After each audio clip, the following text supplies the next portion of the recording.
A new level of ambition and excellence thrives at the Texas Tech system. A $2 billion higher education enterprise with 4 diverse and distinguished universities. Because from here, it's possible.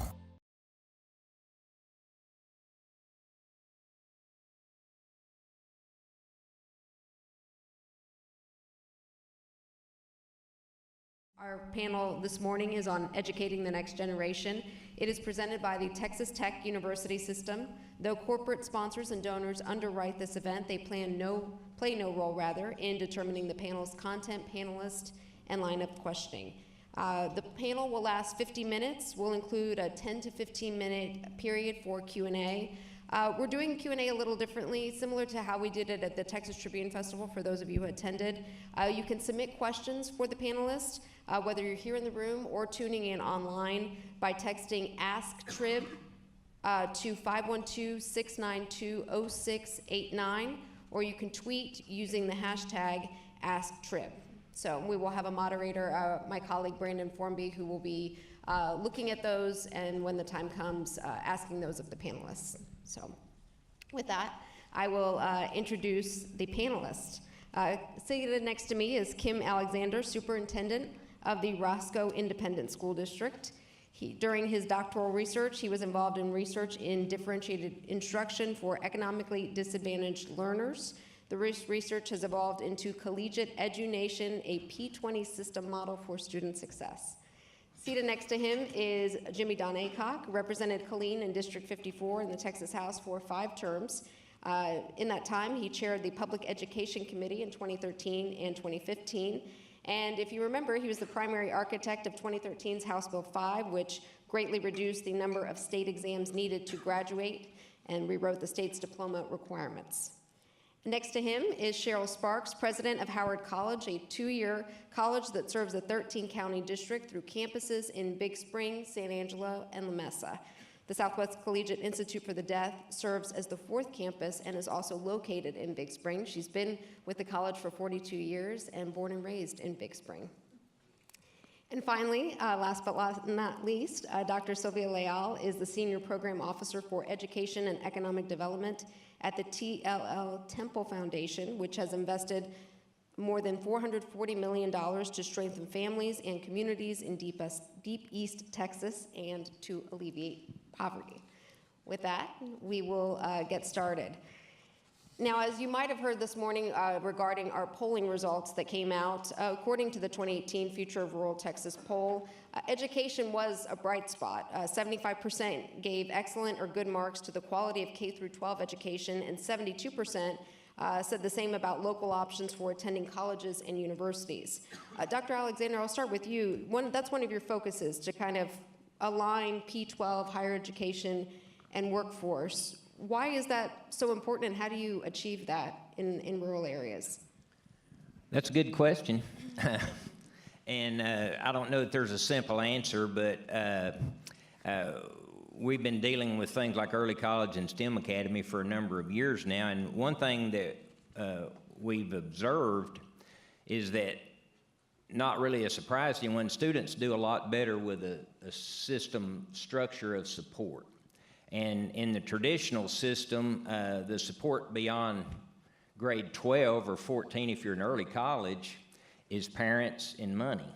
And a large and growing percent of our population enjoys either one or neither of those today. And so we've seen through early college that students can be 90% plus successful inside a strong support system. But then we've seen that the minute they're outside of the system, the 9% goes to 10%.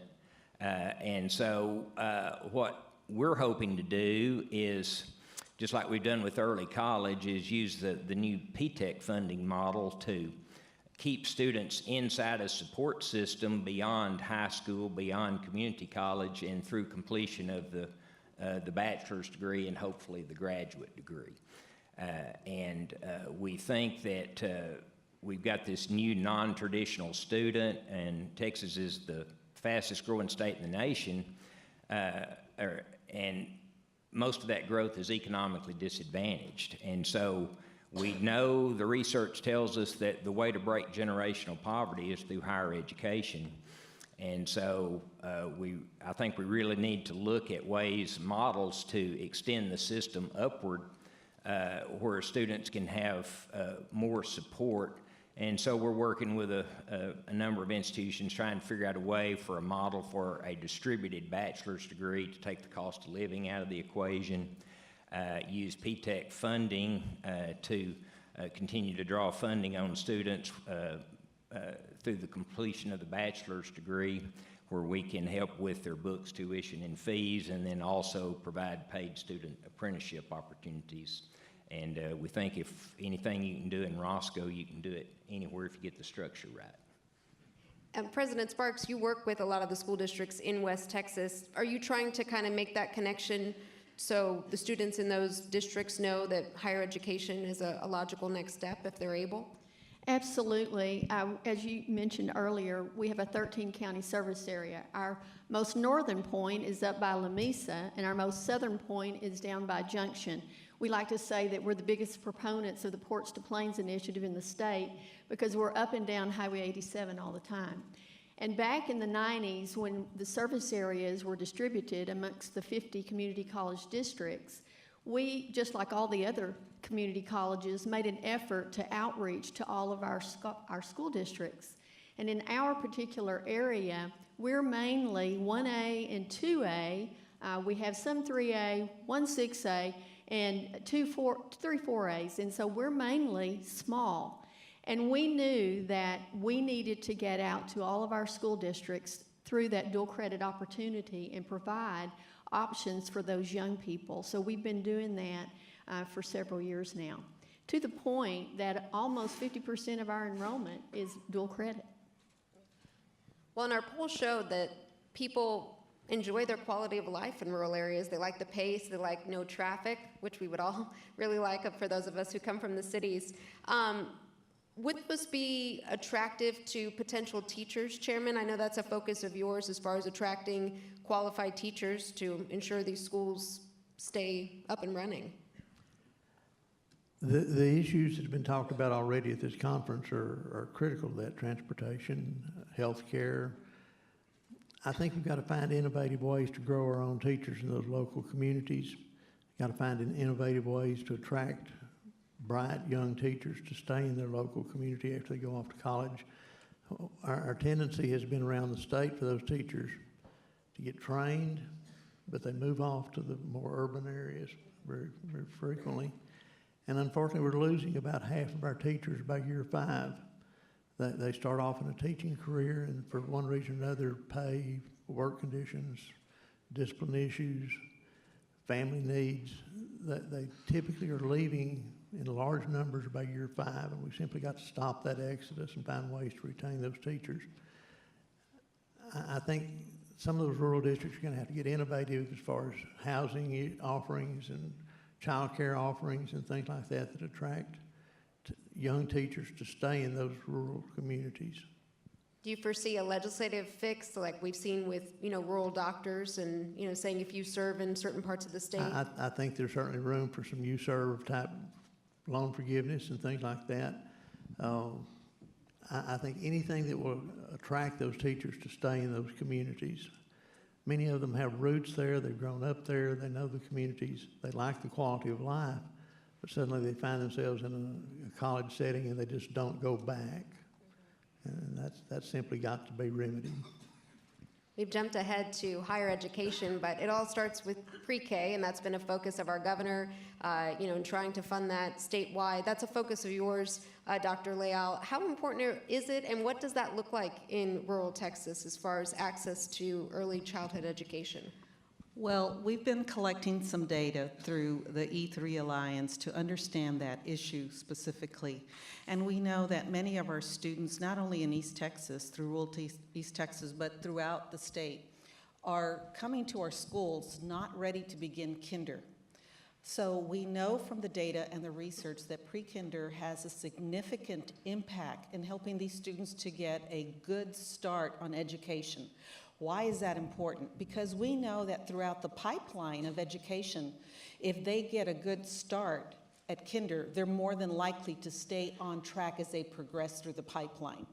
We are struggling in some areas to keep to have our students meet the state standards for exams in 3rd grade, 4th grade, and then on through high school and matriculation to college. But I believe it starts in pre-kinder, and helping everybody understand the value and the investment we make in pre-kinder will have a significant impact further down the pipeline.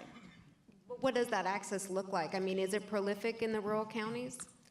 I think we have about 66% of our students that do come are participating, low-income students, but we also know that many of these students have high absenteeism, and that is also problematic.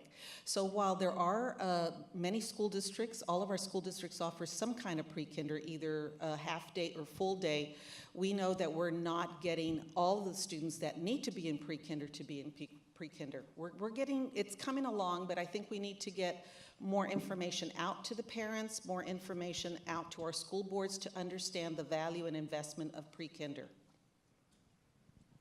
Dr. Alexander, you mentioned non-traditional students. How do you foster those, or how do you, create a support system for those non-traditional students? And describe what is a non-traditional student per se. We kind of categorize a non-traditional student as a student that traditionally would not go to college. And historically, students that don't have a strong support system, the vast majority are not engaged in higher education. And so if we're going to approach that, one of the ways that we would take a non-traditional approach to that, and we know a lot of our students, for example, they tend to want to stay local and regional, even with the associate degree in hand. They have a hard time getting untracked, and so if we can design a model, and then Commissioner Morath has approached us about using our EduNation model to really scale rural Texas, and then we're working in West Virginia, by bringing the degree to the people through the technology and using some of our support staff. And we got that idea from West Virginia. Dr. Gee, the president of West Virginia, used an example. They have 34,000 students in Morgantown, and they really don't have the infrastructure to handle more there. Plus, if they take the students from Boone County, for example, and take them to Morgantown, a lot of them that earn the degree will not return to Boone County. And we know that economically, the way that we're going to improve the economy of the state is a more educated workforce, and that's the way we're going to restore rural Texas and rural America, is with a more highly educated workforce. And we're just country enough to think that we can do it, and Texas needs to be the leader of that. And I'm all for West Virginia and helping them, but I'd kind of like to lead the way for them and not follow them. President Sparks, though, you expressed concern the Jack and Jill of all trades and the master of none syndrome for rural colleges and school districts. Talk a little bit about that and how that ties in with what Dr. Alexander's talking about. Well, when you're a college that has limited resources, and of course that's going to be with our human resources, we find ourselves becoming Jacks and Jills of all trades and masters of none.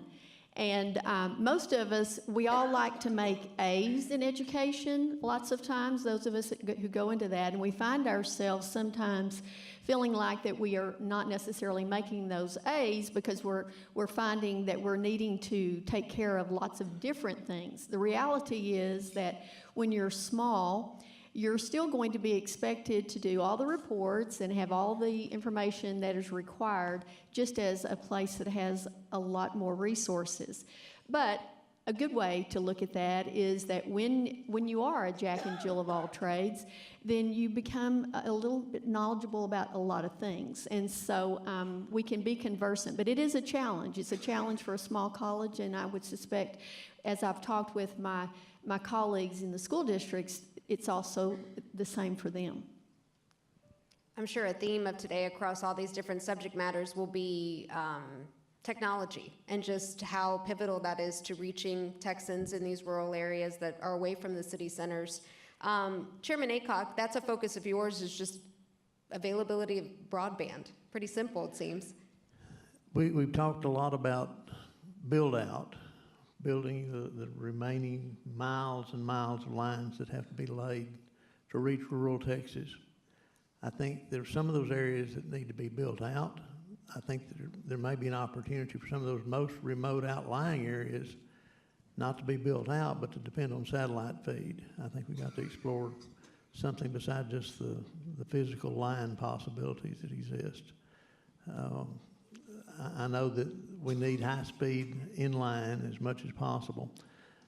Quite honestly, there was sort of a monopoly on the build-out for a while, and legislatively that's changed over the last couple of sessions where there's more of a stimulus to build out, and there's some federal funding that's come along for build-out that's helping. So that's happening, but it needs to happen a lot faster. Dr. Leal.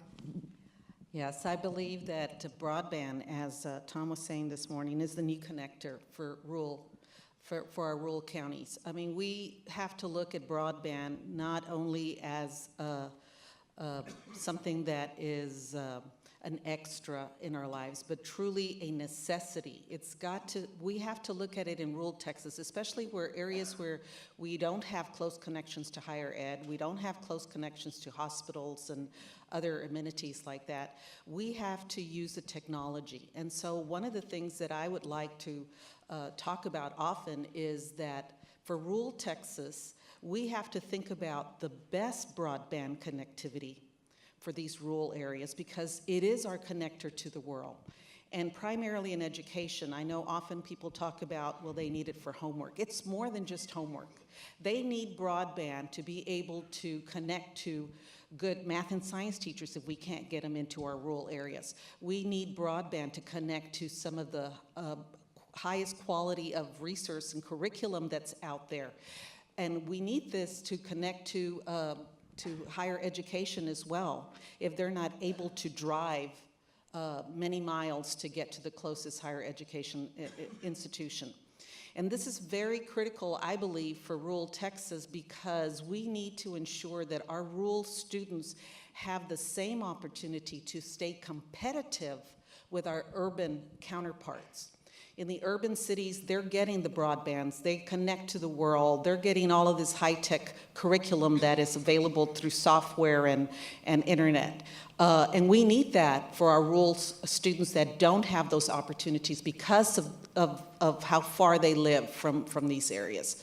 So I really like that comment this morning that Tom said, is that broadband is a new connector for rural, I say East Texas, but for rural Texas.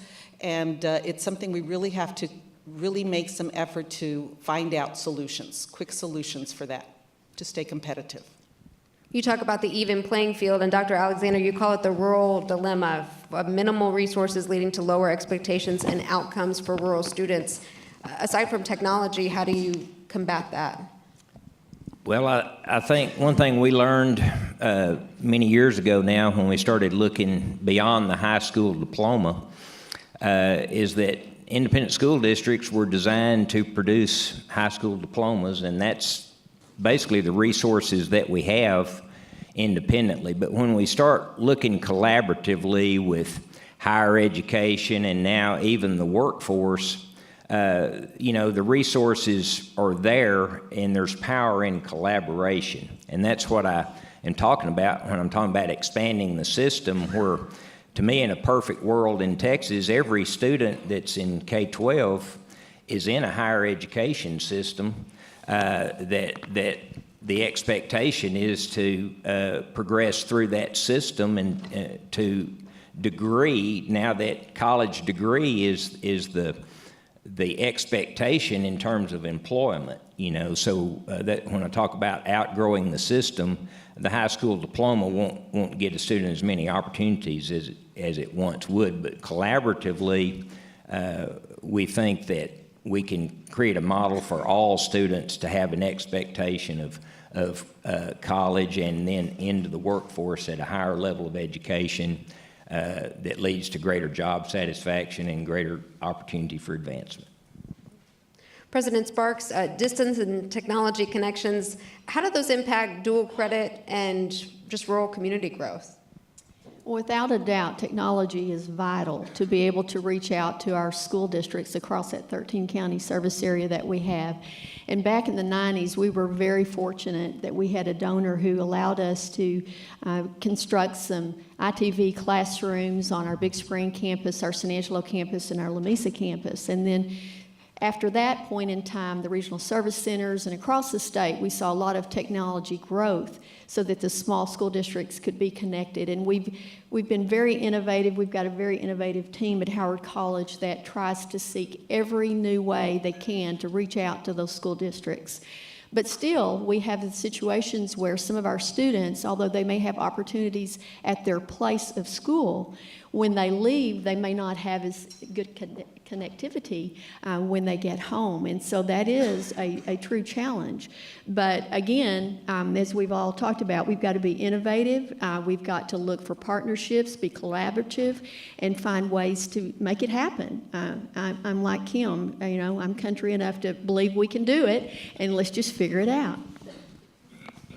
In preparing for today, I asked for feedback from each of the panelists. You all sent me 2 or 3 top of mind. One of them, Chairman Aycock, that you sent me was talking about sharing superintendents. I think the extremely small districts, I remember that about 700 districts comprise only about 10% of our total student population. So there's some really small districts out there. I think you've got to find ways to share everything. The regional service centers are just critical to this educational environment, as most people in this room know. I think you got to allow sharing of everything, sharing of superintendents, sharing of resources, sharing of administrative duties, sharing of report writing, which occupies a huge amount of time for everybody in the education world. I think anytime you can find ways that they can share anything, it makes it more efficient. We already have, you've heard last night some people talking about small districts where the superintendent drives the bus, or may double as janitor, or some of those smallest districts have to find innovative ways. And I think finding ways to share administrative functions and workload functions is just critical to this small school environment. Remember that back to the proportion deal, less than 40 districts comprise over half the student population of the state of Texas. And 700 or so districts comprise less than 10%. So you've got to be more innovative in those small districts. It requires this country attitude, we can figure it out. And it requires innovative ways. And I think encouraging the legislature to allow the flexibility for those rural districts to find innovative ways to meet their needs is critical. You can't just assume that a Houston or Dallas or big districts always get to write the rules. That said, as the architect of HB 5, I was covering the session when that passed. What did that afford as far as local control goes and allowing these districts to make decisions at the local level? We tried to write as much into that bill to let that local decision-making process rise back to the top. The other thing we tried to do in that bill was align the workforce commissions locally around the state. There are workforce boards that know what the jobs are, and align that with the community colleges and the ISDs, workforce boards, upper-level colleges. Once those kids see a job at the end of the tunnel, it's much more likely that they're going to succeed. When they think, oh, I'm struggling through this course or that course and I don't know what it's about, they get discouraged, they tend to drop by the wayside. But just like Roscoe was one of our prime examples, I picked on Kim for the whole process. Once those students see a job and say, this education is relative to my job availability, they're much more likely to succeed. And I think building that starts with the workforce development boards and the coordination with the entire education pipeline. Dr. Alexander, what has HB5 look like in your district fully implemented now? Well, and I'll just pick back. He just doesn't know how grateful we are for HB5. We became a district of innovation, and basically what we take the approach that it's easier to beg forgiveness than ask permission. And so we just kind of got out there and, you know, if we could just create our own accountability system there in Roscoe, what it would look like. And, you know, we're much more interested in degrees and certifications and research than we are standardized test scores. And so we do those things just like everyone else, but our focus is on a system where students do get a good look at potential careers. Our focus is biomedical science and engineering because rural human health care is the #1 identified workforce shortage in our region. They won't let high school kids work on people. So we ended up, we've got a vet clinic, EduVet, where our students can earn CBA and various levels of certification in embryology. And, but they're also getting a good look at the fundamentals of even human health care through animals. So kind of being creative there. And then once we got into that, all the engineering folks, we had a strong robotics program, and they started, well, what are we going to do for engineering? And so that's where EduDrone and EduMakeIt and EduWeld and Edu whatever else we'll figure out come along. And by the way, I wanted to use a little bit of this time to make a commercial. We've got our businesses out in the hall, and we're currently taking orders on 3D printed Christmas ornaments and metal art. And I think that at least everyone in Texas ought to have at least one cow. And so if everyone had a cow, then there would be a greater need for our embryology program and our beef cattle reproduction. So just making it up as you go. And Yeah. I don't know where to go from there. Dr. Leal, do you have kind of an overview look at, or any metrics since HB5 has been implemented and what it looks like in rural Texas? No, I really don't. But I do know in talking to people out there, families and everything, HB5 is a great start, but we still have work to do. We have to ensure that the message that was intended in the design is out there. That one of the things that I like about my job is that I'm both the Senior Program Officer for Education and Economic Development. That's by design. There has to be a much closer connection between what's going on in the school and what's going on out in economic development. They're not separate. So with that in mind, the HB5 idea and the concept of the pathways is a good idea, providing that people have a good understanding of what this is about. The endorsements are a great idea, but we need to ensure that those endorsements have meaningful impact in a career. Does it mean something to an employer to say, I have this endorsement? Dual credit, as you were talking before, we need to ensure that the dual credit opportunities are afforded to everyone, specifically our low socioeconomic first-generation students who may not have the information they need to understand to enter into dual credit programming early in high school along that pathway, building credentials towards a specific credential, either in the one-year credential, the associates, or towards the bachelor's, that what they start on this pathway to this career that they've envisioned has meaningful impact along the way, that has stackable impact. If they're going to get their credential, how does that work on their associates?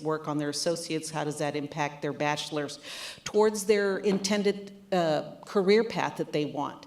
So I think the House Bill 5 is out there. People are doing it. I've gone to many school districts. Everybody has pathways. Everybody's working towards endorsements. But I'm not necessarily convinced that everybody understands that these are meaningful steps towards a connection out in economic development, into jobs, and into a career later on. So I think we still have work to do, but I'm very hopeful and optimistic that those are the conversations we're having in education. They continue to happen. We have close connections with higher education. Through the work that we're doing in East Texas, we're really bringing those two entities together, both education and economic development, to have those conversations in the same room and understand what this pathway means and what does this endorsement mean and where does that lead and what kind of dual credits do we have to have on this pathway versus this pathway? What do those lead to in terms of credentials, associates, or bachelors? And I think that's very promising. Seeing that pathway, what does that translate, or how does that translate in high school completion rates in rural Texas? I think we've got some work to do, not only in rural Texas, but across the state of Texas in terms of completion. According to cohort data, we know that 72% of the students that were in 8th grade complete their high school diploma. That means that 28% of our students, and that holds both on the state level and on the rural level, 28% of our students are not completing those credentials that are necessary in entering the job market or any post-secondary training they may need for a higher paying job. So we're looking at that as well. We can't allow that to slip under the radar and say, well, we told them and they just didn't come or they just didn't complete. We need to go and find where those students are and find out why they're not completing. Why are they disengaging from higher education or from education, and how to bring them back so that we have a viable, work-ready group of people that can enter the job market. We want to encourage all of these people to come to Texas to offer jobs, but we have to make sure that we have the trained workforce that these entities are looking for. Chairman? I think the difficult thing, one of the most difficult things about education is that the fuse is so long. Yeah. The fuse to get to that point where we have somebody that's workforce ready, either by credential or advanced degree, is a long time from those pre-K students. And so we've got to stay focused on that over a really long period of time. We know that unless a student reads for learning by 3rd grade, that their remediation rates are horrible. The dropout rates are horrible. You have to have them reading by 3rd grade for meaning. I think, as you mentioned a while ago, the preparation of our most difficult cadre of students, those poverty students that are difficult to get through the education system, has to start with pre-K. And I know there's been a great emphasis on 3rd grade reading, and I think the gateway to success of 3rd grade reading is high quality pre-K to get those most difficult students prepared before they ever walk in the door of kindergarten. And I know that's a hotly debated topic in the legislature, but it's one of those things that costs money, it takes resources. Everybody would prefer for the little Johnny or Jill to be at home with a good mama and a nice environment, but the reality is that many of our poverty students are in difficult home situations, and getting them up to speed by pre-K is critical to that 3rd grade reading that's so essential if we're going to keep them reading for meaning and learning until they get to the far end of the tunnel. We talk about it as a state, just the ever-changing demographics of Texas. President Sparks, what does that look like in your part of the state as far as, education and just in rural Texas? Well, like you said, across the state, we do have ever-changing demographics, and we also have ever-changing economy. In West Texas alone, with what's going on with the oil boom, and in the Permian area that we happen to be in, it is just astounding, the changes that we see. And we see individuals that will move into the community, and then they will move out of the community, and so we try to respond to that. And so, of course, we see the changes in the Hispanic population that has been predicted for many, many years. It's happening. Back in the 90s, I remember then Comptroller Sharp and fiscal notes, and there was a copy, that was showing what was going to happen in the years ahead, and it was basically talking about the Golden Triangle. And I noticed that rural Texas, we weren't in that. And then Stephen Murdoch came out soon thereafter, and he was showing what was going to happen, the changing demographics of Texas, and again, the ebb and flow of what was happening. Those individuals that were not necessarily going to be living in the rural areas. They were going to be moving to the Golden Triangle. That got my attention back in the 90s, and I knew that along with everyone else, we had to really focus on what we were going to do to make our communities vibrant and to try to get young people to stay. As we, again, we're seeing the changes in demographics, age, you could very quickly have a community that would be older as you would begin to have brain drain, and young people would leave your community. And so we do battle with those ever-changing demographics and, again, economies, because we can have individuals, a lot of times there may be economic advantage for some individuals because of what's happening with their jobs in the oil fields, but there may be education disadvantage that still exists in that household, and that can create some challenges. Yeah, I was going to ask about that. Is that just more heightened in the shale plays as far as, people move in during a boom and out during the bust? I mean, what does that do to the schools in those areas? Well, we absolutely see it in our part of the world, and I'm sure that Kim does as well. We will have, our school districts will have individuals or students that are living in RV parks. The students will come in, we'll have an influx, and it does change. It changes the community. Those of us, again, from rural America, when we go to the grocery store, most of the time we know everybody, right? Well, you start going to the grocery store and you don't know those people, and it really changes what you have to do. And the school districts have to respond to that.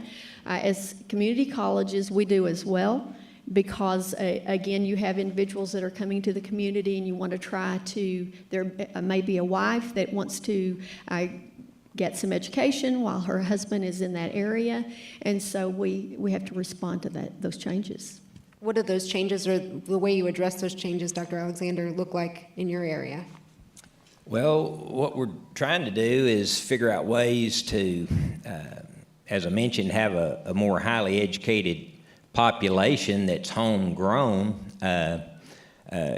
Mentioned the education, grow your own teacher program is a good example of something that we're working with Texas Tech on, but we're also trying to do things that would create jobs. We used EduVet.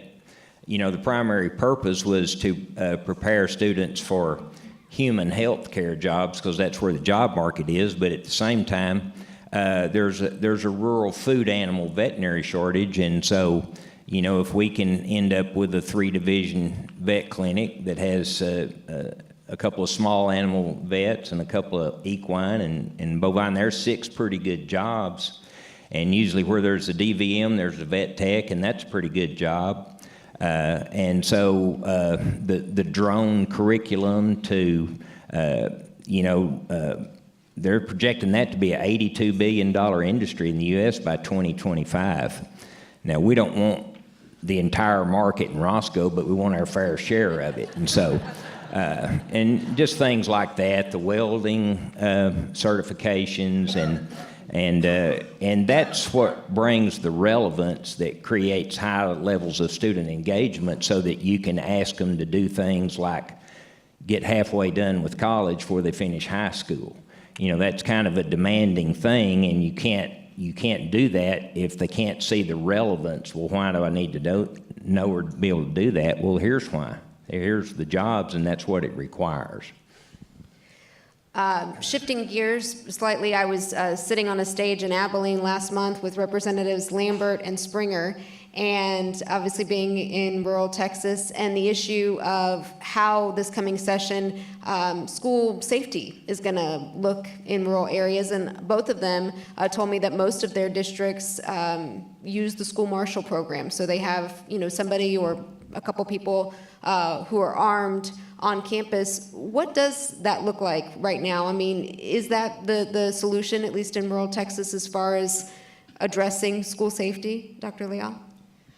I'm not familiar personally, I don't have any children right now in school, but I have heard around the community that that is the way much of our rural schools are going. And I really don't know the impact. You know, it's a very difficult situation. We, of course, understand the severity of the issues that we're dealing with, which is our student safety. But I have heard in East Texas that many are doing the Marshall program, but I don't know, just started this year, so I don't know what impact it has yet, or what that really looks like in the schools. But for the most part, I know that people are very concerned, and that we, as the heightened concern rises, we need to continuously look for different ways to address our school safety issues. And I think that's what's driving those issues right now. And right now I don't have anything to say, but this is all very new. This is not something we've ever had to deal with in the school history, and so I really don't have a lot of background in that yet. Dr. Alexander, do you guys use the school marshal program in some of your campuses? We don't, and we have it's hard to do work-based learning and you know, get everybody locked inside, and so our town is basically our campus. We're just all over town, and I really think it's a deeper issue, and they say an ounce of prevention is worth a pound of cure, and I really think it's a social issue that we can solve through education and early childhood education, and you know, to really get at the heart of that issue, we're going to have to address the social issue through education, where you just don't have as many people that are upset with society and the way things are going, and don't have hope. And I think that's what leads to a lot of the tragedy in the schools. We just have a few minutes left till we go to questions. A reminder, if you have any questions, tweet them using the hashtag AskTrib. And you can also text them, and that number should be in your information there. I can grab it in a second. But as we prepare to go to audience questions, I guess I'll go down the line and ask what you're watching in the coming session as far as education issues go. What bill or initiative are you hoping makes it to the governor's desk? Well, as I watch the work of the School Finance Commission that has been working during the off season, and I know I've learned enough about the legislative game. It's a little bit like football. You don't necessarily win on Friday night, you win in the off season. And I think one of the bills that would be good for Roscoe, and I think good for early adopter models of our EduNation model, is if the 6th, 7th, and 8th grade students are CTE students and are eligible for the 1.35 funding. That would be huge, since we're an early college STEM academy. All of our middle school students are STEM students, and that would be, and I see that's kind of the way the funding mechanism is going, where the way to get increased funding is going to be through innovative education ideas. And so I hope that passes. Chairman?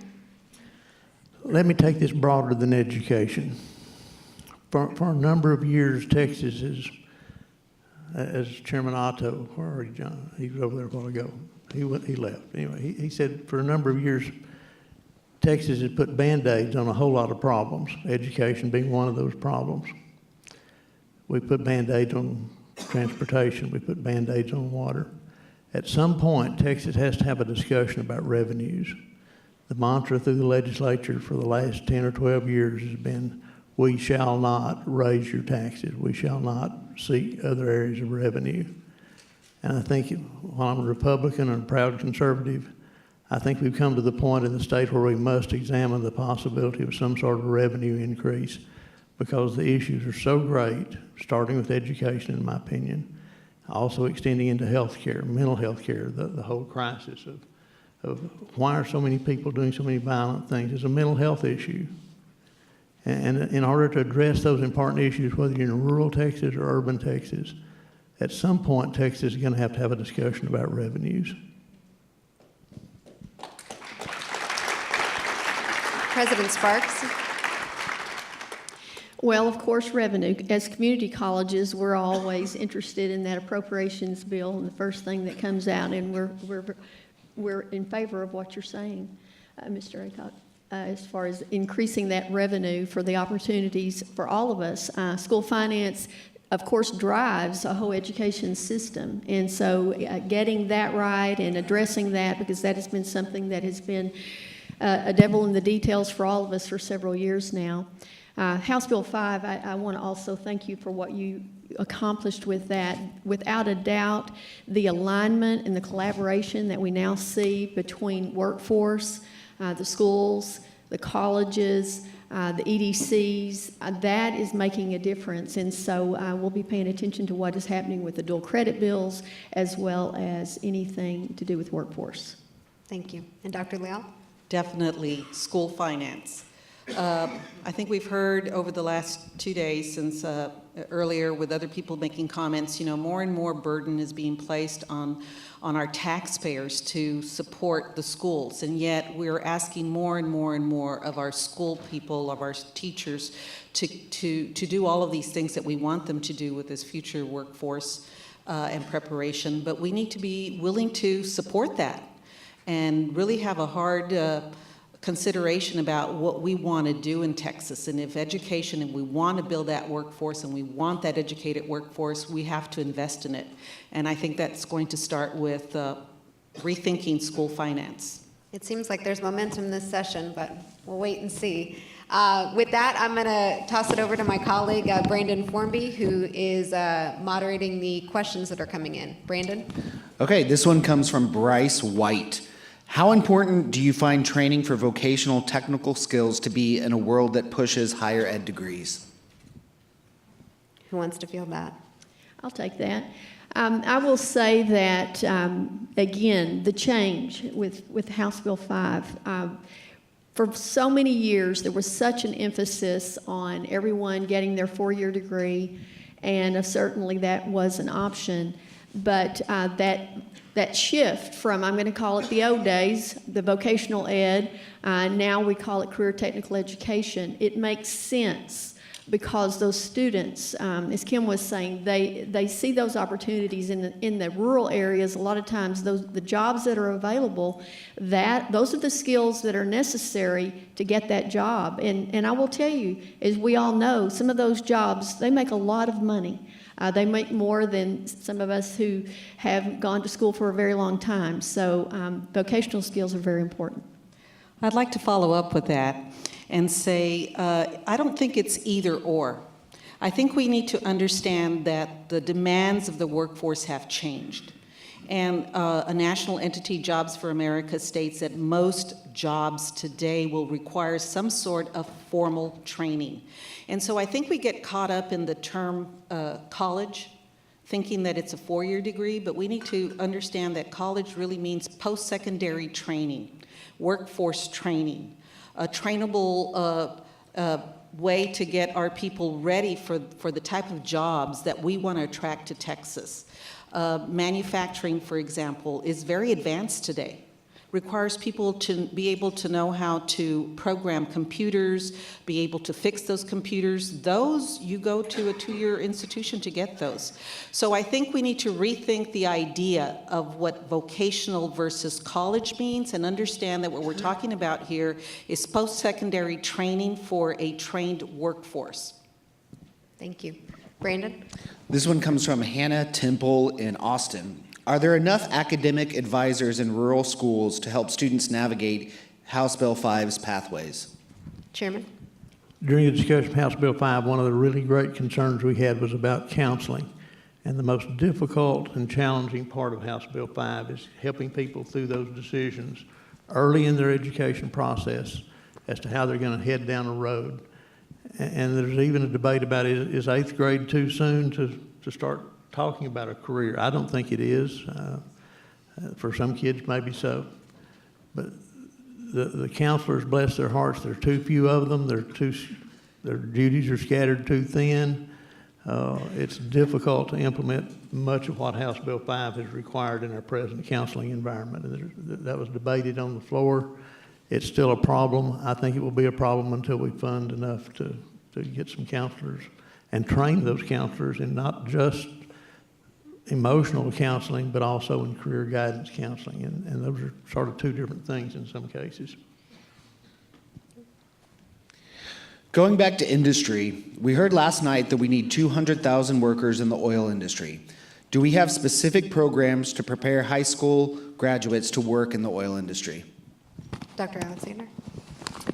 I know there are specific programs. You know, that's one thing about STEM Academy. It's going to be specific to what are the workforce demands, and I know they're addressing it hard and fast out in the Permian Basin, and even in our area, you know, there's a certain amount of development in energy that hadn't always been there. And so I think schools have to be, you know, very cognizant of what are the workforce needs in our region. If we're wanting to keep our best and brightest in our region, we need to be ramping them up for the career opportunities. And it goes back to that communication and working in tandem. Brandon? Mark Smith says, thank you for recognizing the importance of reading at grade level by grade 3. His question is, how do we make better use of the K-12 library as a resource in meeting that challenge? Who wants to take that? Dr. Alexander? I'll take a crack at it. You know, the reading thing is absolutely huge, and I'll give you a up-close and personal example. We know that by grade 3, you know, a student that is illiterate, that's when the wheels really start falling off. And we've got a little investigation going on there in Roscoe. We implemented Montessori early childhood school-wide last year, and the results of that have been amazing, to the point that we toured a pre-K 3 through 8 public Montessori in Houston. We toured 2 of them. And as you visit with those 8th grade students, that personalized competency-based learning just produces a smarter 8th grader. So we're hunting for a grant right now to go ahead and implement the Montessori 1 through 8. And the 2 things that Montessori, the 2 benefits, is numeracy and literacy. And those are basically the 2 biggest issues in most of our K-12 systems, especially in the elementary. And so we know personalized competency-based learning is coming. That is our first experience with it, and we can see the power in it. And it's going to take care of a lot of our literacy issues, and especially for disadvantaged students. Chairman? Oh. Again, back to that long fuse, from that little 4 or 5-year-old to the time, everybody focuses on those high schoolers. The high school focus is where jobs are created and people's careers take off. But the real fundamental success definer is that ability to be numerate and literate by 3rd grade. Unless we achieve that, the end product 12 or 14 years later is not what it needs to be. So we've got to stay focused on that long fuse that goes way back to those really small children and what they learn early in life. And the libraries are just a resource. The libraries are one of the resources. Online learning is a resource. At times, Texas has sort of done the pre-K flirt with a grant program, and we pull back, and we do it, and we pull back. But putting a permanent emphasis on early childhood learning, and you don't get results in 2 years in an election cycle by doing that. You get results 12 or 14 years later. President? I wanted to add that we're exploring something in Howard County. that would be a shared county college library from the perspective that it is important to try to plant those seeds early in those young people and to bring the resources again together, maximize what we have. And if in our conversations, we've talked about the possibility of that library being on the college campus.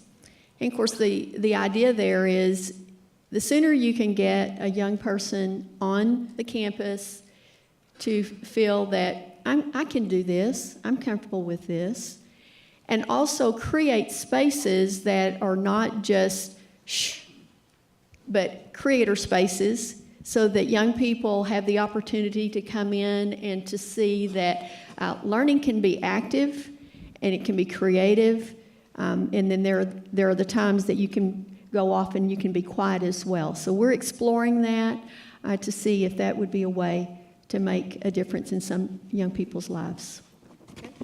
Okay. I wanted to add that, going back to the issue about how do we better utilize those libraries, I think we first need to understand that there is substantial research to understand that students learn to read at all different ages. They don't all learn to read at 4 years old.